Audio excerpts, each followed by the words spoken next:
What expensive thing is absolutely worth the money? I look forward to your responses to this question. Write what you think. Enjoy watching. Story 1. Good shoes. My last pair of Fluvogs lasted me almost 10 years while I wore them almost every day. Got a little extra this year and bought a pair of $400 boots from them and expect them to last the same amount of time. And they feel like heaven on my screwed up legs. Story 2. The Fate/Grand Order Lancer Artoria Figma figure. It's like $300 for that. You get the genocidal war criminal version of King Arthur. The genocide makes her hot. That's really posable despite the limitations. You get 2 lances, 1 normal and 1 for her noble phantasm, and an extremely posable horse as well. TBH, the horse sold me on the figure more than the figure did. Now if Max Factory could make a Figma of Dobirnya Nikitic and her dragon mount, or Morgan Le Fay, I could finally be happy. Until something cooler comes out, which is kinda hard considering one has a dragon and the other just has familiar baggage. For real though, the Steam Deck, considering the lack of games for the PlayStation 5, it's so weird being able to go from playing God of War/Ghost of Tsushima/Spider-Man to Halo and doing Go on the Go. It's like I got a homunculus of a Switch that's just better than all other consoles. Story 3. Depending on where you live in your digs, a BMW convertible, specifically a 2016 228i. I live near Tampa, so I rarely have to put the top up. The 228i is 4-cylinder, so it doesn't create the extreme engine compartment heat similar Bimmers do with 6 cylinders, and therefore is much easier to maintain. I have a 2-car attached garage to keep it protected from the sun, storms, and whatnot. Has plenty of pep and is perfectly balanced. Carves turns like they're Christmas hams. Makes every trip fun. Don't have to speed or find challenging roads either. Story 4. Quality bread and bakery cakes that don't use too much industrial products. It tastes way better and is probably better for you. If you're getting it from a small batch place with a good reputation instead of an industrial place, or a place that uses a lot of mixes for the industry. You also don't have to worry as much about tunneling or shady practices from some company further up the line. I also would trust a smaller dairy more than grocery store dairies, given the horror stories I've heard from people who worked at various dairy companies. Story 5. Hunting rifle scopes. Doesn't matter how good your rifle is if your scope sucks. Plus, cheaper scopes will knock out of 0 easier with a bump. The rule of thumb I was taught is always make sure your scope is a lot more expensive than the rifle was. So if you drop $800 on a rifle, you should drop $1K or more on the scope. On my main hunting rifle, I'm currently rocking a long-range scope with built-in rangefinder because a lot of my shots are between 600 and 800 yards, and that thing was $3K.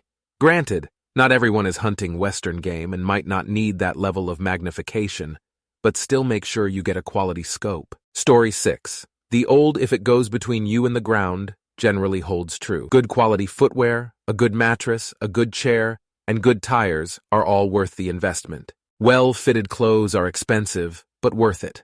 You don't have to go crazy or break the bank, but almost everyone looks better in clothes that fit properly. And when you look good, you feel good. And when you feel good, you do everything else a little bit better. A proper kitchen knife. You don't need some $300 Damascus steel 10 inches chef's knife, but you need a good proper kitchen knife and the appropriate hardware to go with it. A honing rod, a sharpener, and a cutting board. You can find good deals on them, but just don't cheap out. Take care of it. Being able to make uniform, consistent, and accurate cuts means your food will cook more evenly and thoroughly. Better flavor. It's also safer. Sonicare toothbrush. Whole other ball game when it comes to teeth cleaning. You only get 1 set of adult teeth, so take care of them. Story 7. A nice vacation is worth the money to me. You can make it cheaper in some ways. Find a good Airbnb, VRBO, or local company that has rooms with kitchens. Cook 2 of your meals daily and only eat out for 1 of them. That can save loads of money and time. Don't schedule all of your time. Weather happens, places close or are too crowded, or you want rest. Find things you want to do in general areas and pick what you want for that day. If you have to schedule some things, then spread them out. You sort of are required to schedule charter fishing, for example, but don't schedule that for the day after scheduled parasailing in case you want some time out of the sun. Spread it out and fit a hike, reading, or a spa day in between. Absolutely make room in your days for downtime. It's a vacation. Nap, watch TV, or just go look at nature. Have ideas of what you want to do/eat but be flexible and listen to locals. That taco place might have been on TV, but if the locals all rave about a small place 30 minutes away, maybe consider that instead. Don't get drunk every night to the point you need to spend full days recovering unless you're alone, and that's what you want. My wife and I's final tip, and what we always do, is end the trip on high notes. Sure, we cheap out for the bulk of the trip, but we spend our last 2-3 nights in the best luxury we can afford. A nice resort might be too much for 10 days, but it's a lot easier to afford if you only do your last 2 nights there. Have a spa day, physically recover, and keep it easy. Story 8. Expensive tickets to an event you're a huge fan of. Don't get me wrong, I'm all for the demise of Ticketmaster. A big reason why they get away with what they do may be because, at least in my experience, I've never felt ripped off or even slightly regretted my biggest ticket purchases. I've paid $2,500 to see my team in the Super Bowl, which is a ton for me, and they lost the game FFS, and I still thought it was totally worth it. I've paid 2 X5X face into the mid to upper hundreds of dollars for many other playoff games and key concerts, and yes, I hate that it has to be that way, but I'm always glad I did it afterwards. Story 9. As a carpenter, my answer is hired help. I think many people don't realize it's mostly the tools and muscle memory. I can build a deck in a few hours. I've seen a bunch of people spend months/years just demolishing an old deck. Finances are an issue, I get that, but if you can afford to hire someone, I usually recommend hiring someone for any phase of it. My own stuff, I usually just hire someone unless I'm coming home from building them myself and have a day off of work from other jobs/family obligations. Story 10. For me right now, personal training. Getting and staying in shape is so hard to do on your own when you're not used to working out. Before I started with a personal trainer, I used to think it would be a waste of money. Now that I'm a couple of months in, I can say that it is definitely worth the money. Story 11. A new car on the lower end of the price scale. You get a full factory warranty as well as extremely high reliability. And since you are the only owner, you control how much wear and tear you put on the vehicle. Over a 15-year life expectancy, give or take, it is by far the cheapest way to drive. Going cheap may save you money in the short term, but it kills you over 15 years since you'll be replacing that beater over and over again and paying significantly more to maintain it. Obviously, what I'm referring to is a $25K Japanese-type sedan with minimal options, not a $70K loaded Hemi Dodge truck. Story 12. Any leather good that you want to last for more than a few months. Boots, coat, purse, saddle, belt. A good leather product with decent care and cleaning is going to last nearly forever compared to cheap leather. If you don't know how to tell the difference, there's plenty of info online for that. $400 dancing boots. Quality dyed and painted leather, still kicking. Ha! After 7+ years, some scuffs and relaxing of the shaft is all. $120 dancing boots. Clearly lower quality leather. Not nearly as much use, and the paint on the surface is coming away in large patches, stitching coming loose along sole, really bad edge finishing that is coming off, and now the cheap leather is fraying along those edges. These have laces, and the lace holes are all wearing, and grommets coming loose. Spend the money, double-check quality, it will pay for itself in leather goods. Story 13. Some people have said mattress, but I kinda disagree, especially if you weight more than 250 pounds. If you spend more than $1,000 for one, I think you're getting conned. The mattress industry is a bunch of bullshit. I'd go to a store in your town, find a mattress you find comfortable and use it for about 5 years and then get another one. Pretty much any mattress, except the lowest quality pieces of shit you can find, will be good for 5 years. Story 14. Invisaligns. I never smiled showing my teeth.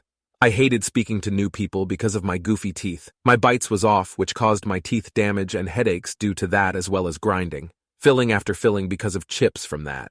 After 1 year, there was a massive difference, and I smile all the time. I haven't needed a tooth fixed in 9 months and can't remember my last headache. I have only a few more weeks of my 2-year treatment plan. I'm excited to be finished, but it's already worth it. Story 15. Golf. 18 different challenges and obstacles to navigate through with infinite possibilities to problem solve, surrounded by beautiful nature, and hopefully in great company. You can be relaxed, smoking, drinking, gambling, music playing, etc., or you can take it seriously by playing sober and quiet. A lifelong game of practice and improvement, yet you'll never be able to replicate your last round, nor be perfect. Story 16, bitches. And I OFC don't mean the cheap, shabby ones, but the high-class ones that will give you that extra fine service you paid your hard-earned money for. They're rare, so OT's best to search and look them up online first before booking a meeting, but it's quite sure worth the time and money. Story 17. A good TV and sound system. All of my life I've had relatively larger TVs but would go for whatever was on the cheaper end, typically from Samsung, and would then pair that with a $200 soundbar. After buying a house last week, I finally put some decent money into upgrading my TV to an OLED model with a high-end sound system, and holy hell have I been missing out. The performance of everything is night and day, and I doubt I'll even bother going to the movies anymore since my house now feels like one. Story 18. Quality cookware and cooking at home with groceries that are fresh, healthy foods. You'd be surprised how much a healthy diet improves how you feel physically and mentally long-term. When I changed my ways about 15 years ago at this point, for a few years afterwards, I'd sometimes make an exception and eat some junk food, fast food, movie candy, holiday season desserts, heavy meats like BBQ, etc. Every time I did, I felt like crap and slightly depressed for days. I'm pretty sure I felt like crap all the time before I changed my diet, but just didn't realize it. Story 19. I would say any good high-quality object or tool you use often. I like a nice gamepad, a nice keyboard, nice computing infrastructure to support my needs, a nice water bottle, a nice screwdriver. It is relative to you and how you live your life, but I subscribe to the phrase, spend your money where you spend your time. It is well worth examining how you spend your time and then working to make that situation higher quality in order to serve that specific purpose. Story 20. A good computer. With electronics, I feel you really do get what you pay for. My mom has burned through 2 cheap HP laptops in 10 years, in about the same time frame I owned the first ever Microsoft Surface Pro tablet. And I put it through a hell of a lot more than she was doing, like Photoshop versus her internet browsing. I even played Sims 3 on the tablet. That old thing still works too. Bought it in 2012 and its fan is terrible, but it runs. Story 21. Mercedes-Benz automobiles, specifically the E and S classes. They are some of the best engineered vehicles in the world. It's not a coincidence that so many of the highest mileage record holders are Mercedes-Benzes. They are built like bank vaults. That deep, satisfying thunk when the door closes, the unflappable way they move down the road, the ineffable sense of class and style, safe, beautiful, reliable, and fun to drive. Expensive, for sure, but a quality used Benz is an extremely gratifying car to own. Recommend 10/10. Story 22. The exact smartphone you want, regardless of price. When you consider that it's probably the single most used object you own, and you amortize the extra cost across all the minutes you spend using it, an extra few $100s for the nicest one, whichever that is in your opinion, is basically nothing. That said, upgrading every year for incremental improvements is not worth it. Buy a really nice one when your current one becomes problematic in some way that really deteriorates your experience. Story 23. For me, it was switching all my outdoor power tools to electric, chainsaw, string trimmer, leaf blower, etc. I absolutely hate those stupid little 2-stroke engines they have on them. If you only use them once in a while, the carburetors get all gummed up and you spend more time screwing around trying to start the damn thing. Plus, the exhaust smoke smells horrible. I had low expectations when I replaced my chainsaw, but I used it maybe 10 times a year, and figured the DeWalt battery one I bought would probably do just fine for the occasional storm cleanup. I was shocked at how well it worked, and you just stick the battery in and it just works. My old gas chainsaw sat around too much, so it was always fouled up with bad gas and a real pain to get going. Once I got the battery chainsaw and realized it was a legitimate tool and not a toy, I got rid of all my gas-powered tools in favor of electric, and it has saved me so much time and maintenance. Story 24. If you have a house and kids and the room, a swimming pool. We've had ours 13 years. The kids start swimming in April, May, and don't stop until like October. They swim almost every day. Great exercise, a place to hang out with friends, a place to entertain. I consider it one of the best investments we've ever made for the family. Also, a hot tub. The wife and I are getting older and have our share of joint and muscle aches. Jumping in the hot tub 15 minutes every night right before bed has really improved our nighttime relaxation and sleep. It also gives us a chance to hang out and chat for a few minutes after busy days. Story 25. My solo stove. I bought the original Yukon in December of 2019 to use on my patio.